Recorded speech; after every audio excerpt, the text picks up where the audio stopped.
Shri KVS Haridas, ഇതാണെന്ന് CPM നേരിടുന്ന ഏറ്റവും വലിയ അപകടം എന്ന് പറയുന്നത്. നേരത്തെ ഈ പാർട്ടിയുടെ ഇരുമ്പുമറയ്ക്കകത്ത് ഈ പ്രശ്നങ്ങളൊക്കെ പറഞ്ഞു തീരുമായിരുന്നു.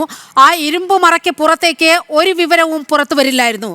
പക്ഷേ കഴിഞ്ഞ കുറേ നാളുകളായി CPM-നകത്ത് നടക്കുന്ന ഏക ഛത്രാധിപത്യത്തിനെതിരെ കടുത്ത വിമർശനം പല തലങ്ങളിലും ഉയരുന്ന കാഴ്ചകൾ നമ്മൾ കാണുകയാണ്. ഏറ്റവും ഒടുവിലത്തെ ഉദാഹരണമായാണ് ഈ ടി കെ ഗോവിന്ദൻ്റെ ഈ തുറന്നു പറച്ചിലിനെ നമ്മൾ കാണേണ്ടത്. ഈ ആന്തൂർ സാജൻ്റെ വിഷയത്തിൽ നേരത്തെയും പാർട്ടിയിൽ നിന്ന് കൊഴിഞ്ഞുപോക്കുണ്ടായിട്ടുണ്ട്. അവിടെ തളിപ്പറമ്പ് മുനിസിപ്പൽ വൈസ് ചെയർമാനൊക്കെ പാർട്ടി വിടേണ്ടി വന്ന സാഹചര്യം, അവിടെ അണികളെയൊക്കെ കൂടെ നിർത്താൻ CPM പെടാപ്പാട് പെടുന്നൊരു കാഴ്ച നമ്മൾ കണ്ടതാണ്. അവിടെ തന്നെ PK ശ്യാമളയെ സ്ഥാനാർത്ഥിയാക്കിയിരിക്കുന്നു.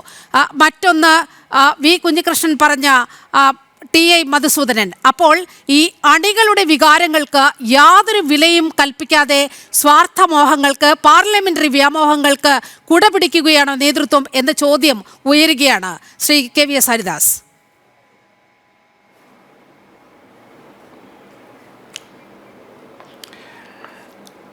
അല്ല നീലിമ, നമ്മളിപ്പോൾ CPM-ലെ വിഭാഗീയതയെക്കുറിച്ചും CPM-ലെ ആഭ്യന്തര കലാപങ്ങളെക്കുറിച്ചുമൊക്കെയാണ് ചർച്ച ചെയ്യുന്നത്. ഈ ചർച്ച തുടങ്ങേണ്ടത് എവിടെ നിന്നായിരുന്നു?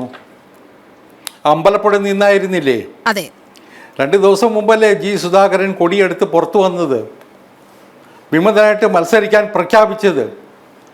യഥാർത്ഥത്തിൽ സുധാകരനെ പോലെ ഒരു എന്താ പറയുക, രാഷ്ട്രീയ അഭിപ്രായ വ്യത്യാസങ്ങൾ പലപ്പോഴും ഉള്ള പലർക്കും അദ്ദേഹത്തോട് സ്നേഹവും ആദരവും തോന്നിയിരുന്നു. ആ നിലയിലുള്ള പെരുമാറ്റം കാഴ്ചവച്ചിരുന്ന ഒരു വ്യക്തിത്വത്തെ എത്ര മാത്രം മോശമായിട്ടാണ്, അധിക്ഷേപത്തോടെയാണ് ഈ പാർട്ടിയുടെ CPM-ൻ്റെ സെക്രട്ടറി അഭിസംബോധന ചെയ്തത്. പത്രസമ്മേളനത്തിലെ ആ ഒരു ചിരിയും ആക്ഷേപവുമൊക്കെ യഥാർത്ഥത്തിൽ സുധാകരനെ പോലുള്ള ഒരു ദശാബ്ദങ്ങൾ ഈ പാർട്ടിക്ക് വേണ്ടി ചെലവഴിച്ച ഒരു സഖാവിനോട് ചെയ്യാവുന്ന കാര്യമാണോ? MA ബേബിയുടെയും തോമസ് ഐസക്കിൻ്റെയും ഒക്കെ തലയ്ക്ക് മുകളിൽ, അവർക്കൊക്കെ മുകളിൽ വിദ്യാർത്ഥി പ്രസ്ഥാനത്തിലൂടെ വന്ന നേതാവായിരുന്നു സുധാകരൻ. ആ സുധാകരനെ കുറിച്ച് വേറൊരു ആക്ഷേപവും പറയാനില്ല. തൻ്റെ മനസ്സിൽ തോന്നുന്ന കാര്യങ്ങൾ, ശരിയെന്ന് തോന്നുന്ന കാര്യങ്ങൾ അത് വെട്ടിത്തുറന്ന് പറയുന്ന ഒരു സഖാവാണ് അദ്ദേഹം.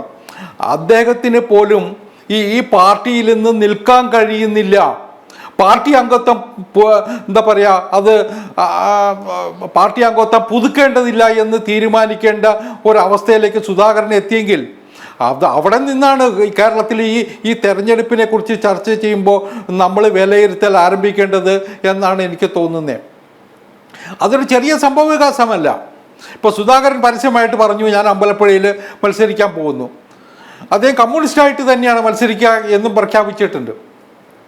തീർച്ചയായിട്ടും ഈ CPM-ലെ കേരളത്തിൽ ഇപ്പോൾ ഉണ്ടായിട്ടുള്ള ഏറ്റവും വലിയ സംഭവവികാസം ഞാൻ വിലയിരുത്തുന്നത് അമ്പലപ്പുഴയിലേതാണ് എന്ന് തന്നെയാണ്. അതിന് പിന്നാലെയാണ് തളിപ്പറമ്പിൽ. കണ്ണൂർ ജില്ലയിൽ സാധാരണ നിലയ്ക്ക് ഇത്തരത്തിലുള്ള തർക്കങ്ങളും വിതർക്കങ്ങളും ഒക്കെ പരസ്യമാവാറില്ല. കാരണം അതിന് കണ്ണൂർ ജില്ലയിലൊരു സംഘടനാ സംവിധാനം അവർക്കുണ്ട്.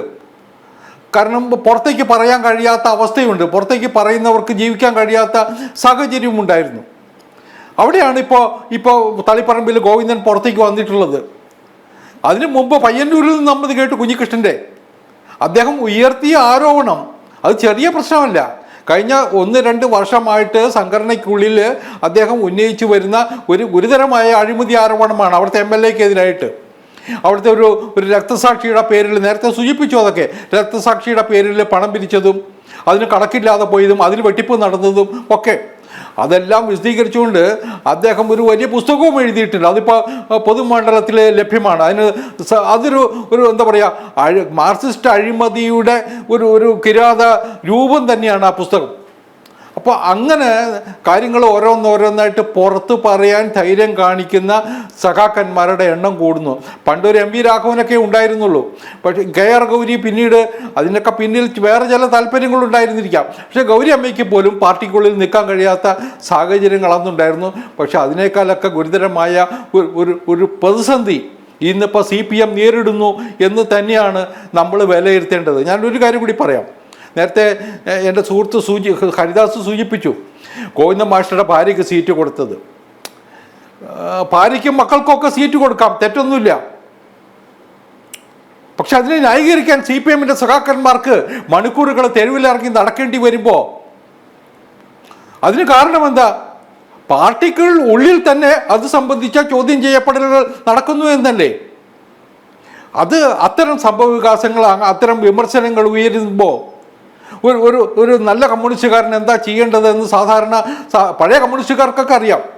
ഗോവിന്ദൻ മാഷ്ക്ക് അത് അറിയണ്ടാവില്ല, അല്ലെങ്കിൽ കണ്ണൂരിലെ ഇന്നത്തെ കമ്മ്യൂണിസ്റ്റ് നേതാക്കന്മാർക്ക് അത് അറിയണ്ടാവില്ല. അതുകൊണ്ടാണ് തളിപ്പറമ്പിൽ സ്വന്തം ഭാര്യയ്ക്ക് സീറ്റ് കൊടുക്കുന്നതിനെ ന്യായീകരിക്കാൻ വേണ്ടി ഗോവിന്ദൻ മാഷ്ക്ക് ന്യായീകരിച്ച് നടക്കേണ്ടി വരുന്നത് കണ്ണൂരിലെ സഖാക്കന്മാർക്ക് മണിക്കൂറുകൾ വിട്ട് പത്രങ്ങളെയും ചാനലുകളെയും അഭിമുഖീകരിക്കേണ്ടി വരുന്നത്. ഇതൊക്കെ CPM നേരിടുന്ന കടുത്ത പ്രതിസന്ധി തന്നെയാണ്. ഞാൻ ഒരു കാര്യം കൂടി പറഞ്ഞ് അവസാനിപ്പിക്കുക. ആദ്യ റൗണ്ടിൽ ബംഗാളില്, ത്രിപുരയില് സമാനമായ സാഹചര്യമാണ് ഉണ്ടായിരുന്നത്. സമാനമായ സാഹചര്യമാണ്. അഴിമതി കൊടികുത്തി വാണു. പാർട്ടി സഖാക്കന്മാർക്ക് പുറത്തിറങ്ങി നടക്കാൻ വയ്യാത്ത അവസ്ഥ വന്നു. വികസനം എന്ന രേഖകളിൽ മാത്രമായി. കേരളത്തിലും അത് തന്നെയില്ലേ? കേരളത്തിലെ വിദ്യാർത്ഥികൾ +2 കഴിഞ്ഞാൽ പഠിക്കാൻ കേരളത്തിനും പുറത്തേക്ക് പോകുന്നു, അല്ലെങ്കിൽ ഇന്ത്യക്ക്